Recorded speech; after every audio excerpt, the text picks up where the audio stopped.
California, making the most significant step in American history toward granting its African-American descendants of slaves reparations. It's substantiating the claim for reparations for the African-American or American freedmen community on the municipal, state, and federal level. On Wednesday afternoon, the state government releasing the report of a task force formed by the state legislature to study the history of slavery, the state's sponsorship of it, and its costs on Californians today. We made the historic decision to affirm what we called lineage-based eligibility. So what that means is a community of eligibility will comprise of African Americans who are descendants of free and enslaved Black people who were living in the United States prior to 1900. The group proposing that the state now offer reparations for direct descendants of slaves now living in California, but also, for instance, individuals outside of California whose ancestors were harmed by the state's policies.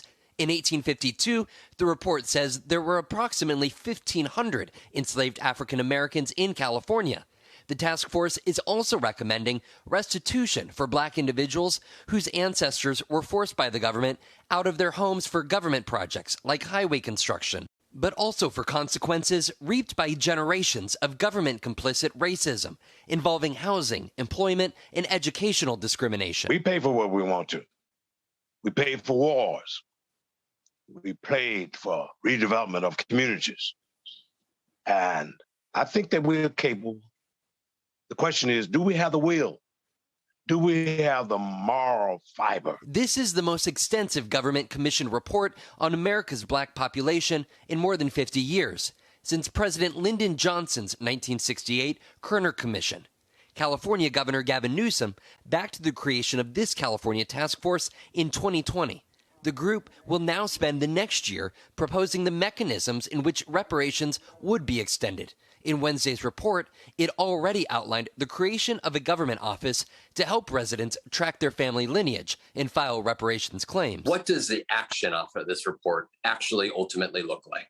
I think it's a great opportunity to set an example for the rest of the nation on what atonement looks like, but more importantly, what an apology and reparations can look like. The hope for the task force that the state government will lead the way in making good on the report's proposals. Do you have faith, though, that those very lawmakers will take action and offer those reparations based off the findings of this report? Absolutely. I have the absolute faith in the California state legislature to take this to the finish line, so to speak. Absolutely. All right, Vaughn Hillyard is joining us now. So, Vaughn, this is the task force's initial report. What happens now? Yeah, Tom, 1 year from now is when we will be revisiting this very conversation, because this task force has been assigned by the state legislature to figure out how to best offer these reparations, how the mechanics of this would actually work here. And that is very much the complicating part of all this. When we look at the federal level, Tom, the U.S. Congress, Democrats have introduced a proposal since 1989, every year since 1989, calling for a commission to look at reparations across the country. But even in this Democratic backed House here, that has never come to a full House floor vote.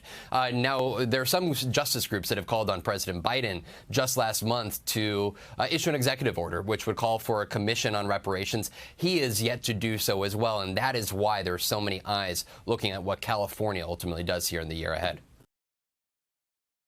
Thanks for watching our YouTube channel. Follow today's top stories and breaking news by downloading the NBC News app.